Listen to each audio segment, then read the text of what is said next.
Bonjour à tous, soyez bénis et recevez la grâce de Dieu avec vous. Alors, on va regarder une scène. Suivez attentivement. On va regarder une scène. C'est vraiment pitoyable. C'est vraiment désolant. Mais bon, malheureusement, il y a des personnes dans le monde, dans des familles, dans des couples, dans des amitiés, qui le vivent. Et on va regarder cette petite vidéo. Je crois que c'est une vidéo de 3 minutes. On va la regarder et on va en tirer des leçons. Et bibliquement, je vais apporter des versets qui vont avec. Et ensemble, voilà, on va décortiquer. Soyez bénis.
J'espère que vous avez très bien suivi la vidéo. Vous voyez, malheureusement, dans des familles, il y a certaines personnes qui le vivent. Au travail, il y a certaines personnes qui le vivent. Dans le monde, les gens, ils le vivent. Et c'est dommage, c'est malheureux que certaines personnes deviennent victimes de leur attaque. Ils deviennent victimes ils deviennent la proie de tout ce qui est mauvais qui vient vers eux. C'est dommage. Mon frère, ma soeur, en tant que chrétien, tu dois veiller à tout ce qui rôde autour de toi. Peut-être que tu es la personne que Dieu a envoyée pour sauver ta famille. Tu es la personne que Dieu a envoyée pour prêcher l'évangile à tes collègues. Et il y a des gens qui quittent là-bas, ils voient cette lumière en toi et ils veulent l'éteindre. Regarde le cas de la femme, de la jeune dame. Le monsieur, il est venu comme ça, tout tranquillement. En fait, je sais que c'est une mise en scène, mais bon, c'est des choses que les gens y vivent réellement. Il est venu tout tranquillement, tout énervé. Il y a des personnes, il y a des gens, tu ne fais rien, tu ne leur fais rien. Mais quand ils te regardent comme ça, ils sont énervés. Et ce monsieur, par exemple, dans la vidéo, il était énervé. Il s'est acharné sur la fille. Et même quand la fille l'a vu, elle était heureuse, elle était contente. C'est son oncle. Donc elle a dit bonjour oncle. Mais lui, de un, il n'a pas répondu parce que s'il répondait, ça allait détruire ce qu'il allait faire. Et donc il n'a pas répondu et tout de suite il est rentré dans une colère et c'est comme ça qu'il a attaqué. Et finalement, il lui a ôté la vie. Mon frère, ma soeur, chrétien, ou bien toi qui n'es pas encore chrétien, ou bien toi qui es païen, ou bien toi qui adore un autre Dieu, il n'y a pas un autre Dieu qui est plus puissant que Jésus. Cette sœur, par exemple, si elle était vraiment chrétienne, je ne sais pas si elle est chrétienne, puisque c'est une mise en scène. Mais c'est pour montrer aux gens que ça existe. Le mal existe et le bien aussi existe. Mais ici, le monsieur, il a eu le dessus sur la jeune dame. En tant que chrétien, la Bible dit quoi? Dans le livre de Psaume 91, à partir du verset 1, celui qui demeure sous l'abri du Très-Haut repose à l'ombre du Tout-Puissant. Cette sœur, elle demeurait sous quel abri? Sinon, elle reposait sous quel abri pour demeurer sous l'ombre du Tout-Puissant? Elle ne demeurait pas sous l'ombre du Tout-Puissant. C'est dommage, mais c'est arrivé. La Bible dit quoi? Dans le même livre de Psaume 50, à partir du verset 15, « Invoque-moi au jour de la détresse, je te délivrerai et je te glorifierai. » Elle a invoqué qui? Parce qu'elle n'avait pas Dieu avec elle. Elle n'avait pas Jésus avec elle. C'est dommage. Et malheureusement, dans la vie, il y a des personnes qui sont victimes de cette situation et qui paient la vie de façon banale comme ça. Alors que Dieu t'a créé, il t'a donné une vie, c'est pour la vivre. Il t'a donné une vie, c'est pour vivre heureux. C'est pour avoir une famille, c'est pour avoir des enfants, c'est pour être heureux. Tout en demeurant sous son abri. Cette sœur n'avait rien. Les disciples, ils étaient dans la barque avec le Seigneur. Quand tu prends Matthieu 8, à partir du verset, je vais prendre à partir du verset 25, à partir du verset 24. Et voici, il se leva sur la mer, une si grande tempête que la barque était couverte par les flots. Et lui, il dormait. Le lui est mis pour Jésus, le il est mis pour Jésus. Qu'est-ce que les disciples ont fait? Les disciples, ils étaient sous l'abri du Très-Haut. Ils ne sont pas sortis de l'abri du Très-Haut. Voici pourquoi, et même malgré qu'ils avaient peur, mais ils ont invoqué, ils ont appelé Jésus. C'est mieux. Invoque Jésus. Ils ont invoqué. Sinon, ils ont appelé Jésus. On continue. Ils disent, les disciples s'étant approchés, le réveilla et dit, Seigneur, sauve-nous, nous périssons.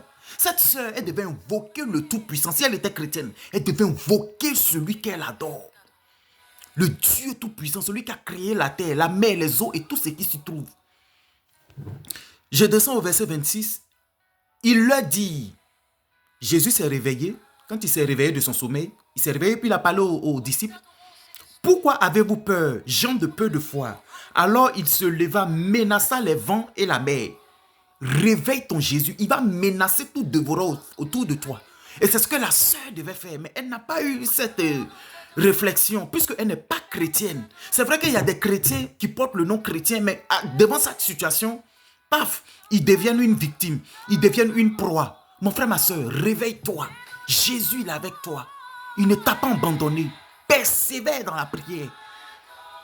Nous sommes en fin d'année. Tu ne dois pas être la proie, d'après les Ivoiriens. Tu ne dois pas être le poulet des 31 décembre. Tu ne dois pas être le poulet des 24 décembre. Non. Sois ferme. Attaque tout ce qui t'attaque. en Jésus. Tu vas les tailler en pièces. Je continue. Et alors il se leva, au verset 26 de Matthieu 8. Alors il se leva, menaça les vents et la mer. Et il eut un grand calme. Oui! Quel que soit ce qui va arriver dans ta vie, invoque le Tout-Puissant. Et ils savaient qui était Jésus. Ils l'ont invoqué. On continue. Au verset 27, ces hommes furent saisis d'étonnement. Quel est celui-ci, disant-il, à qui obéissent même les vents et la mer? Ils savaient que quand ils vont réveiller Jésus, ça c'est un petit problème devant Jésus. Et quand Jésus a calmé la mer, les vents et la mer, ils se sont posé la question, mais qui est cet homme? Même les vents et la mer l'obéissent, pardon. Mon frère, lève-toi, sois un guerrier dans la prière. Regarde la vidéo par exemple. Elle n'a rien fait. Jusqu'à même elle a posé la question même à son oncle. Mais qu'est-ce que je t'ai fait? Mais si elle avait Jésus, elle allait l'invoquer. Ce n'est pas elle qui allait combattre ces ténèbres-là. Parce que c'est le monsieur, quand tu le regardes, il est normal, c'est un homme. Mais l'esprit qui est en lui, là, c'est un esprit de guerre. C'est un esprit de bataille. C'est un esprit, c'est un mauvais esprit. Donc toi, comme tu es enfant de Dieu, tu as l'Esprit Saint en toi. Invoque l'Esprit Saint qui va combattre toutes ténèbres devant toi. La Bible dit quoi? La lumière et les ténèbres ne cohabitent pas ensemble. Là où il y a la lumière, les ténèbres disparaissent. Regardez par exemple, quand je rentre dans une maison et qu'il y a l'interrupteur, je rentre dans la maison est noire. Tout est noir. Mais dès que j'allume, les ténèbres disparaissent. C'est comme ça. Toi qui es enfant de Dieu, tu as la lumière. Dès que tu invoques. Donc, toi qui as la lumière, qui est enfant de Dieu, dès que tu invoques Jésus, toutes ténèbres autour de toi disparaissent de façon spirituelle. Souvent, tu ne vois pas. Mais spirituellement, ils ont disparu. Et puis, tu sens un soulagement en toi. Tu sens le repos en toi. Tu sens la sécurité autour de toi. C'est ça. Soyez des guerriers dans la prière. Soyez la force. Soyez vivants dans la prière. Ne vous laissez pas abattre par chaque situation, quelle que soit la situation dans ta vie. Invoque Jésus parce que ça arrivait aux disciples. Invoque le Tout-Puissant, ça arrivait aux disciples. Ils l'ont invoqué, quel que soit ce que Jésus a dit sur eux. Mais ce que Jésus a dit n'était pas mauvais. Mais c'est pour leur dire que je suis là, vous n'avez pas à craindre. Soyez bénis. Nous sommes en guerre. La Bible dit nos âmes ne sont pas charnelles, mais plutôt spirituelles pour renverser les forteresses et les fondements de l'ennemi. Dans la vidéo là, la sœur, elle ne pouvait pas aussi prendre quelque chose pour le... Enfin, si elle était chrétienne, elle n'allait pas prendre quelque chose contre lui, mais par la parole. C'est avec la parole qu'elle va pouvoir le chasser autour d'elle. Ou bien face à elle, elle allait pouvoir le chasser. Mais dommage, je ne sais pas ce qui s'est passé. Mais bon, je suis venu vous annoncer que Jésus, devant cette situation, ou bien une situation quelconque, c'est Jésus qui est ta solution. En tant qu'enfant de Dieu, soyez bénis et recevez la grâce de Dieu avec vous. Shalom.